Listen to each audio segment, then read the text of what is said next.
Hi friends, ఈరోజు మనం వచ్చేసి తంజావూరులో ఉన్న బృహదీశ్వర ఆలయం యొక్క విశేషాలు అయితే తెలుసుకుందాం. ఈ ఆలయం వచ్చేసి మనకు తమిళనాడులో ఉంది. ఇక్కడికి ఎలా చేరుకోవాలి, ఇక్కడ స్టే చేయడానికి ఏమేమి మార్గాలు ఉన్నాయి, ఇక్కడ చూడవలసినవి ఏంటి, 1 by 1 అయితే ఇప్పుడు మనం తెలుసుకుందాం. పదండి. ఇప్పుడు మనం ప్రస్తుతానికి వచ్చేసి అయితే ఈ తంజావూరు యొక్క బస్ స్టాప్ ముందున్నాం. మన బ్యాక్ సైడ్ వచ్చేసి బస్ స్టాప్ ఉంది. ఈ బస్ స్టాప్ ముందున్న చౌరస్తా చూడండి, ఇక్కడ క్లాక్ టవర్ కనబడుతుంది కదా. ఇక్కడ రైట్ తీసుకొని ఇలా స్ట్రేట్ వెళ్ళిపోతే మనకైతే బృహదీశ్వర ఆలయం అయితే వస్తుంది. ప్రస్తుతానికి మనమైతే నడుచుకుంటూ వెళ్తున్నాం. ఇక అలానే స్ట్రేట్ వచ్చేసినాక ఇక ముందు ఒక చౌరస్తా కనబడుతుంది. ఒక 500 minutes ఇలా రాగాలి.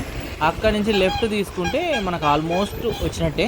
మనం వెళ్తూ ఉంటే రైట్ సైడ్ చూడండి, ఇక దూరంలో మెయిన్ ఎంట్రన్స్ మనకు కనబడుతుంది చూడండి. అక్కడ ఇక్కడి నుంచి ఆల్మోస్ట్ మనమైతే దగ్గరికి అయితే వచ్చేసాం. ఇక లెఫ్ట్ సైడ్ మొత్తం మీకు పార్కింగ్ ఏరియా ఉంటుంది చూడండి. ఇదంతా పార్కింగ్ ఏరియా. ఒక సిగ్నల్ కూడా ఉంది చూడండి ఇక్కడ. ఇక రైట్ సైడ్ మనకు మెయిన్ ఎంట్రన్స్ ఉంది. ఆ ముందుకెళ్ళి తీసుకొని మనం రైట్ అయితే వెళ్దాం. ఇక ఇక్కడి నుంచి అయితే వెళ్ళిపోదాం పదండి. టికెట్ ఉందో లేదో ముందుకెళ్ళి అయితే తెలుసుకుందాం. ఇక ఇప్పుడైతే మెయిన్ ఎంట్రన్స్ దగ్గరికి అయితే వచ్చేసినాం. యాక్చువల్ ఇక్కడ ఎంట్రన్స్ టికెట్ అయితే ఏం లేదట, అంతా ఫ్రీ. ఒకసారి ఇక్కడి నుంచి రైట్ సైడ్ చూడండి ఇటు.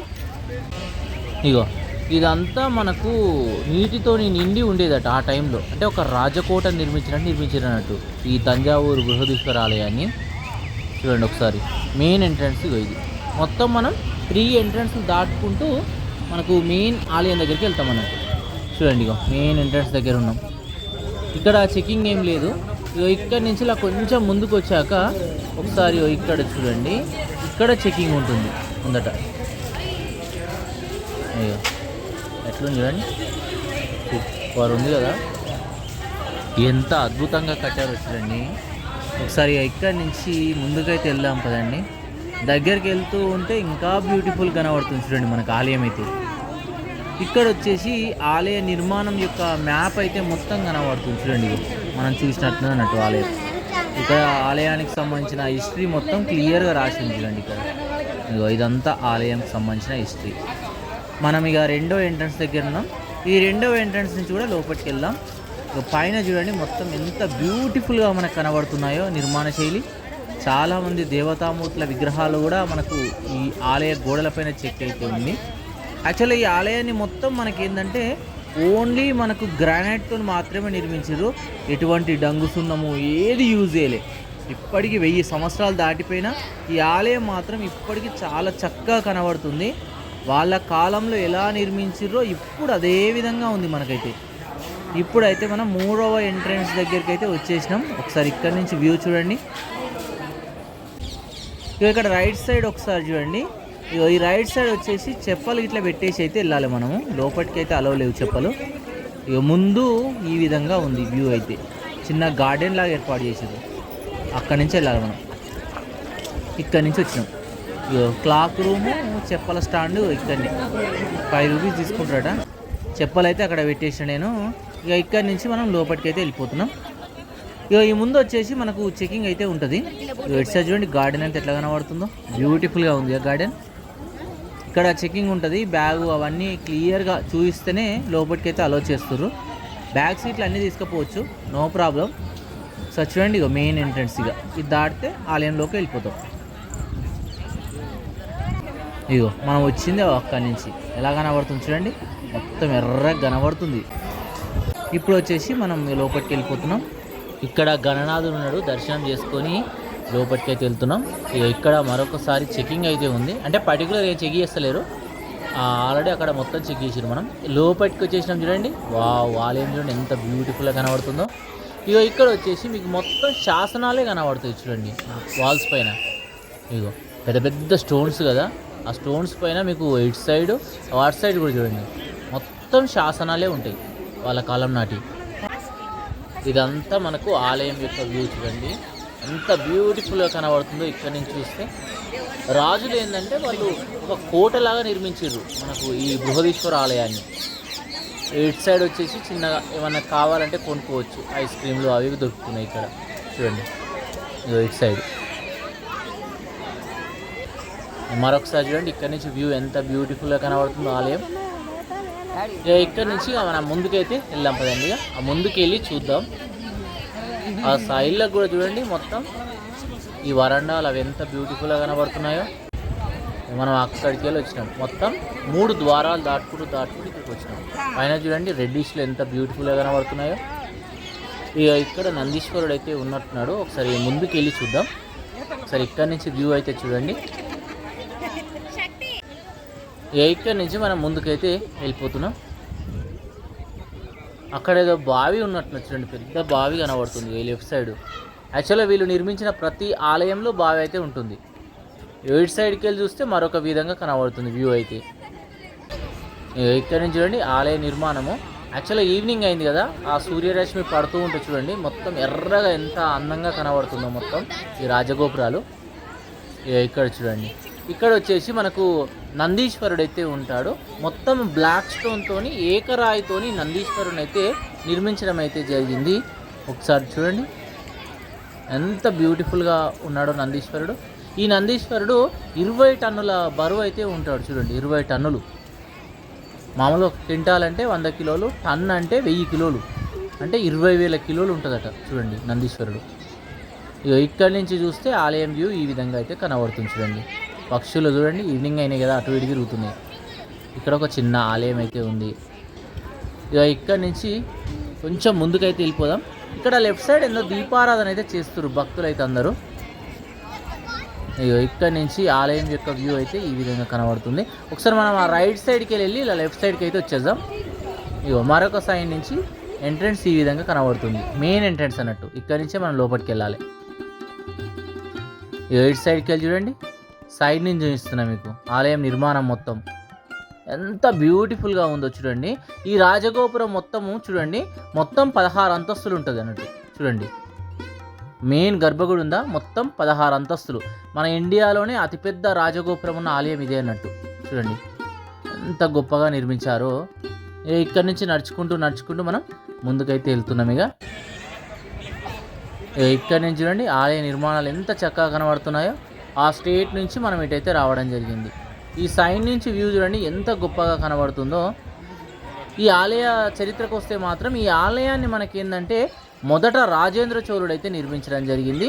వీళ్ళు వచ్చేసి ఆల్మోస్ట్ 9వ శతాబ్దం నుంచి 13వ శతాబ్దం వరకు వీళ్ళ రాజ్య పరిపాలన అయితే కొనసాగింది. ఒకసారి చూడండి భక్తులు ఆ స్టేట్ వెళ్ళి దర్శనం చేసుకొని ఇక్కడికి వెళ్ళి ఇలా కిందికైతే వచ్చేస్తారు అన్నట్టు. వాళ్ళ పరిపాలన సాగినప్పుడు వాళ్ళ రాజధాని వచ్చేసి ఈ బృహదీశ్వర ఆలయం, అంటే ఈ తంజావూరు ఉన్న ప్లేసే.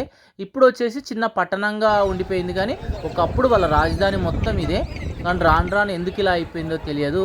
ఈ ఆలయ నిర్మాణానికి మొత్తం గ్రానైట్ని యూజ్ చేయడం అయితే జరిగింది. ముఖ్యంగా చెప్పుకోవాల్సింది ఏంటంటే ఇక్కడి నుంచి మనకు ఒక 100 కిలోమీటర్ల వరకు ఎక్కడ కొండలు అయితే లేవు. ఎక్కడనో 150 కిలోమీటర్ల వరకు ఉన్నాయట. అక్కడి నుంచి ఇక్కడికి స్టోన్ని తీసుకొచ్చి వాళ్ళు ఇక్కడ ఆలయాన్ని నిర్మించడం అయితే జరిగింది. ముఖ్యంగా చెప్పుకోవాల్సింది ఒకసారి చూడండి, ఈ ఆలయ నిర్మాణం పైన అనేక మంది దేవతాభక్తుల విగ్రహాలు అయితే ఉంటాయి. రాజగోపురం ఇప్పుడు చెప్పినట్టు మొత్తం 16 అంతస్తులు ఉంటుంది. ఆ పైన ఉన్న విమాన గోపురాన్ని మాత్రం మనకు ఎలా నిర్మించారు, ఎలా పెట్టారు అన్నది ఒక మిస్టరీగానే చెప్పుకోవచ్చు.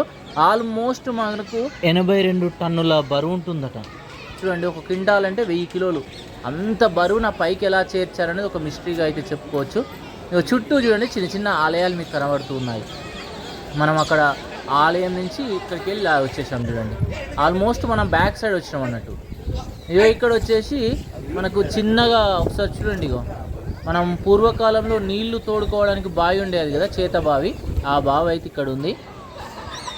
ఇదంతా ఆలయ పరిసరాల బ్యాక్ సైడ్ అన్నట్టు చూడండి. ఎంత బ్యూటిఫుల్గా కనబడుతుందో చూడండి రెడ్డిష్లో. ఆ పైన ఉన్న విమాన గోపురమే చాలా స్పెషల్ అన్నట్టు చూడండి. కొన్ని 1000 కిలోలు ఉన్న బరువుని ఆ పైకి ఎలా చేర్చారన్నది ఒక మిస్టరీగా చెప్పుకోవచ్చు చూడండి. మొత్తం ఆకాశాన్ని తాకినట్టు ఉంటుంది చూడండి. అయితే ఆ విమాన గోపురం యొక్క నీడ వచ్చేసి ఈ కింద అయితే పడదట. ఆలయ గోపురం నీడ పడుతుంది, కానీ ఆ విమాన గోపురం నీడ వచ్చేసి మనకు నేలనైతే తాకదట. ఇది ఒక మిస్టరీగా అయితే మనం చెప్పుకోవచ్చు. చుట్టూ చూడండి వరండాలు ఏ విధంగా కనబడుతున్నాయో. ఇక్కడి నుంచి ఆలయం యొక్క వ్యూ చాలా చక్కగా కనబడుతుంది చూడండి ఈ సైడ్ నుంచి అయితే. ఇక్కడి నుంచి మనం ముందుకైతే వెళ్దాం పదండిగా. ఆ స్టార్టింగ్కి వెళ్తే ఇంకా ఏముందో చూపిస్తా. ఇటు సైడ్ నుంచి అయితే మంచిగా కూర్చోవడానికి కూడా మంచి ప్లేస్ అయితే ఉంది ఎక్కడ చూసినా ఈ ఆలయంలో. ఈ ఆలయ టైమింగ్స్ మామూలుగా మార్నింగ్ 6 నుంచి 12:30 వరకు ఇలా ఉంటుంది, 4 to 8 వరకు ఇలా ఓపెన్ ఉంటుంది. చూడండి, ఆల్మోస్ట్ తమిళనాడులో అన్ని ఆలయాలు ఈ టైంలోనే ఓపెన్ ఉంటాయి. భక్తులు కొందరు ఇక్కడికి వెళ్ళి రావడం అయితే జరుగుతుంది. ముఖ్యంగా చెప్పుకోవాల్సిందంటే ఈ ఆలయంలో ఉన్న శివలింగం ఆల్మోస్ట్ 29 అడుగుల ఎత్తు ఉంటుంది. ప్రపంచంలోనే అతిపెద్ద శివలింగం ఉన్న ఆలయం వచ్చేసి ఈ ఆలయంగానే మనం వచ్చి చెప్పుకోవచ్చు. ఇక్కడ చూడండి, భక్తులందరూ అక్కడ ఆలయంలోకి వెళ్ళి దర్శనం చేసుకొని వస్తారు. ఒకసారి ఈ ప్రాంతం మొత్తం చూడండి, ఎంతమంది పర్యాటకులతోనే ఆహ్లాదకరంగా ఉందో చూడండి. ఒకసారి ఈ బృహదీశ్వర ఆలయాన్ని ప్రతిరోజు కొన్ని వెయ్యిల సంఖ్యలో భక్తులు అయితే దర్శించుకోవడం మనం చూడవచ్చు. ఒకప్పుడు ఏంటంటే చోళరాజులకు ప్రపంచంలోనే అతిపెద్ద సైన్యం అయితే ఉండేదట. అంటే మన దేశంలో ఎంతోమంది రాజులు పరిపాలించారు కదా, విజయనగర చక్రవర్తులు. ఇలా విజయనగర చక్రవర్తులకు ముందే వీళ్ళ దగ్గర వచ్చేసి చాలా సైన్యం ఉండేదట. అశ్వాలు, గుర్రాలు, ఈ అంటాం కదా ఏనుగులు, అవి లక్షల్లో ఉండేటిట ఆ కాలంలో. నిరంతరాయంగా వాళ్ళు 300 సంవత్సరాలు మనకు ఇక్కడి నుంచే వాళ్ళ రాజ్య పరిపాలన అయితే కొనసాగించారు అన్నట్టు. ఒకసారి లోపలికి వెళ్ళి స్వామివారిని అయితే మనం దర్శనం అయితే చేసుకుందాం పదండి. చూడండి, మెయిన్ ఎంట్రన్స్ నుంచి ఇప్పుడే మనం లోపలికి అయితే వెళ్ళిపోతున్నాం. ఇక్కడ చూడండి, చిన్న చిన్న దేవతామూర్తుల విగ్రహాలు అయితే మనకు కనబడుతున్నాయి. చూడండి, ఇక్కడ వచ్చేసి మరొక స్వామివారి విగ్రహం అయితే కనబడుతుంది. చూడండి, ఇక్కడ దర్శనం చేసుకున్నాక ఇక్కడ నుంచి లోపలికి అయితే వెళ్దాం. ఇదిగో మెయిన్ ఎంట్రన్స్ ఈ విధంగా ఉంచుదండి. తలుపులు చూడండి ఎంత పెద్దగా ఉన్నాయో. సుమారు 1000 సంవత్సరాల క్రితం నిర్మించిన ఆలయం ఇప్పటికీ చూడండి ఎంత చక్కగా ఉందో. ఈ లోపలికి రాగానే చూడండి ఎంత గొప్పగా కనబడుతుందో ఆలయ నిర్మాణం మొత్తం లోపల. ఒకసారి చూడండి, ఇక్కడి నుంచి శివలింగం మనకు కనబడుతుంది. చూడండి, అంత దూరంలో ఉన్న ఇక్కడికి మనకు శివలింగం అయితే దర్శనం ఇస్తుంది. చూడండి ఎంత పెద్దగా ఉందో చూడండి శివలింగం. ఇక్కడ ఉన్న ఆలయంలో ఈ శివలింగాన్ని వచ్చేసి రాజేంద్ర చోళుడు అయితే ప్రతిష్ఠించడం అయితే జరిగింది. ఆలయంలోనికి ప్రవేశించే ముందు మనకు ఒక దిక్కు గణనాథుడు ఇట్లా మనకు దర్శనమిస్తుంది. చూడండి, ఈ ఆలయ పరిసరాలు మరొకసారి అయితే చూపిస్తున్నా. ఎంతోమంది పర్యాటకులతోని కిటకిటలాడుతుంది చూడండి ప్రదేశం అయితే. ముఖ్యంగా ఈ ఆలయాన్ని వచ్చేసి మనకు 1003వ సంవత్సరం నుంచి 1010వ సంవత్సరం అంటే 7 సంవత్సరాలలోనే ఈ ఆలయ నిర్మాణం అయితే మొత్తం కంప్లీట్ చేసిరట. యాక్చువల్గా నిర్మించింది మాత్రం 5 ఇయర్స్ చెప్తున్నారు. 1004 నుంచి 1009 5 సంవత్సరాలలోనే ఇంత పెద్ద గొప్ప ఆలయాన్ని అయితే వాళ్ళైతే నిర్మించారట. ఈ ఆలయం చుట్టూ మనకు వరండాలు ఉంటాయి కదా, ఒకసారి చూడండి. ఇగో ఇవన్నీ వరండాలు. ఈ వరండాల్లో చుట్టూ మీకు శివలింగాలే కనబడతాయి అన్నట్టు. రౌండ్గా ఉన్నాయి, మనకి ఎంత దూరం వెళ్తే అంత దూరం. ఒకసారి చూడండి, బ్యాక్ సైడ్ నుంచి రాజగోపురం ఎట్లా కనబడుతుందో. ఇగో చూడండి, మీకు ఈ చుట్టూ ఉన్నాయన్న కదా వరండాలో ఈ శివలింగాలను అయితే ఒకసారి చూపిస్తా. ఇగో ప్రతి శివలింగం ముందు ఇలా నందీశ్వరుడు అయితే మనకు దర్శనమిస్తుంది. ఇగో ఇక్కడ చూడండి శివలింగాలు కనబడుతున్నాయి. ఇక బ్యాక్ సైడ్ ఉన్నాం కదా ఇంతమంది మనం చూసిన బావి. నైట్ టైం అయింది కదా, మంచిగా వెలుతురులో చూడండి చాలా అద్భుతంగా కనబడుతుంది మనకి ఇంకా ఆలయం అయితే. ఇంతమందికి మొత్తం ఈవినింగ్ టైంలో చూపించిన, ఇప్పుడు నైట్ టైంలో చూపిస్తా. ఇక చూడండి అన్ని శివలింగాలు ఆ గోడల పైన చూడండి మనకి ఏంటియో తెలియదు కానీ అద్భుతమైన శిల్పకళ ఆకృతులు అయితే మనకు దర్శనం ఇస్తున్నాయి. చూడండి పెయింటింగ్స్ చాలా బాగున్నాయి. 1000 సంవత్సరాల క్రితం నిర్మించిన ఈ ఆలయం ఇప్పటికీ చెక్కు చెదరకుండా అయితే మనకు దర్శనమిస్తుంది. ఇక్కడ ఒక శివలింగం ఉంది. ఇగో ఇక్కడ నుంచి ఇలా ముందుకెళ్తే లెఫ్ట్ సైడ్ మరొక శివలింగం కనబడుతుంది. చూడండి ఇగో అన్ని శివలింగాలు ఆ గోడకు వచ్చేసి మనకు పెయింటింగ్ కూడా కనబడుతుంది. చూడండి అబ్జర్వ్ చేయండి అంతా. చాలా గొప్ప పుణ్యక్షేత్రంగా మనం అయితే చెప్పుకోవచ్చు. ఒకసారి లైటింగ్స్లో చూడండి, ఇగో ఇక్కడ ఉన్న మరొక ఆలయం ఎంత గొప్పగా కనబడుతుందో చూడండి. వావ్, ఎంత బాగుందో చూడండి ఈ ఆలయ నిర్మాణం. ఆ విమాన గోపురం చూడండి పైన. ఒకసారి ఇక్కడి నుంచి వ్యూ మొత్తం చూడండి, చూపిస్తా. చూడండి చూసారా, ఇక్కడి నుంచి మళ్ళీ ముందుకైతే వెళ్ళిపోదాం పదండి. ఈ కార్నర్ వరకు శివలింగాలు కనబడతాయి కదా, ఈ రైట్ సైడ్ తీసుకొని మళ్ళీ స్టార్టింగ్ వరకు వెళ్ళిపోదాం. లెఫ్ట్ సైడ్ మొత్తం మీకు శివలింగాలే కనబడతాయి. చూడండి ఇగో ఇక్కడ శివలింగాలు చుట్టూ ఉన్నాయి. చూడండి చూసుకుంటూ మీకు ముందుకైతే తీసుకెళ్తున్నాను నేను. చూడండి అక్కడి వరకు ఉన్నాయి శివలింగాలు. మధ్యలో చిన్న గోడు ఉంది అంతే. ఇగో ఇటు సైడ్ చూడండి. ఇగో మనం చూసుకుంటా ఇక ముందుకైతే వెళ్ళిపోతున్నాం. లైట్స్ ఇప్పుడిప్పుడే లైట్స్ అయితే ఆన్ చేస్తున్నారు అన్నట్టు. మనకు ఈ బృహదీశ్వర ఆలయం అంటేనే ఎన్నో మిస్టరీలకు నిలయంగా మనమైతే చెప్పుకోవచ్చు. ఆ పెయింటింగ్స్ చూడండి ఎంత గొప్పగా కనబడుతున్నాయి ఆ వాల్స్ పైన. మనకు ఈ వాల్స్ పైన ఈ గోడల పైన కూడా మనకు ఎంతోమంది దేవతామూర్తుల విగ్రహాలు కనబడుతూనే ఉంటాయి. విష్ణువు, బ్రహ్మ, మహేశ్వరులు, ఇంద్రుడు, అలా మీకు చాలామంది దేవతామూర్తుల విగ్రహాలు కనబడతాయి. చూడండి ఇక్కడి నుంచి వ్యూ ఎంత చక్కగా కనబడుతుందో చూడండి. ఈ ఆలయం యొక్క వ్యూ అయితే ఎంత చూసినా మీకు తనివి తీరని విధంగా ఈ ఆలయ నిర్మాణం అయితే ఉంటుంది. ఉన్నా కొద్దీ ఇక్కడనే ఉండాలనిపిస్తుంది, అంత గొప్పగా ఉంది. ఈ వరండాలో నడుచుకుంటూ మనం ముందుకు వెళ్ళిపోతూనే ఉన్నాం చూడండి. ఇక్కడ చూడండి, ఇక్కడ కూడా శివలింగాలు మీకు దర్శనమిస్తూనే ఉన్నాయి చూడండి. 1000 సంవత్సరాల క్రితం ఆలయం చూడండి, ఇప్పటికీ మనం చూడగలుగుతున్నాం. అప్పుడు నిర్మించింది ఇప్పటికీ చెక్కు చెదురుతలేదు చూడండి. ఇది ఒక కోటలాగానే నిర్మించారన్నట్టు ఈ ఆలయాన్ని అయితే. ఇక్కడి నుంచి సుమారు మీకు చెప్పినట్టు ఒక 100-150 కిలోమీటర్ల వరకు ఇక్కడ కొండలు లేవు. అక్కడి నుంచి ఇక్కడికి ఇంత పెద్ద స్టోన్స్ని తీసుకొచ్చి నిర్మించారంటే సాహసంగానే మనమైతే చెప్పుకోవచ్చు. ఇక్కడి నుంచి ఆలయం యొక్క వ్యూ చూడండి, అసలు ఎంత గొప్పగా కనబడుతుంది చూడండి. 13 అంతస్తులో ఈ ఆలయ గర్భగుడి యొక్క గోపురం అయితే ఉంటుంది. ఇదంతా ఆలయ పర్సనాలు. నైట్ టైంలో వచ్చేసి ఇంత గొప్పగా అయితే మీకు కనబడుతూ ఉంటాయి అన్నట్టు. ఇక్కడి నుంచి నడుచుకుంటూ ఇంకా ముందుకైతే వెళ్తున్నాం మనమైతే.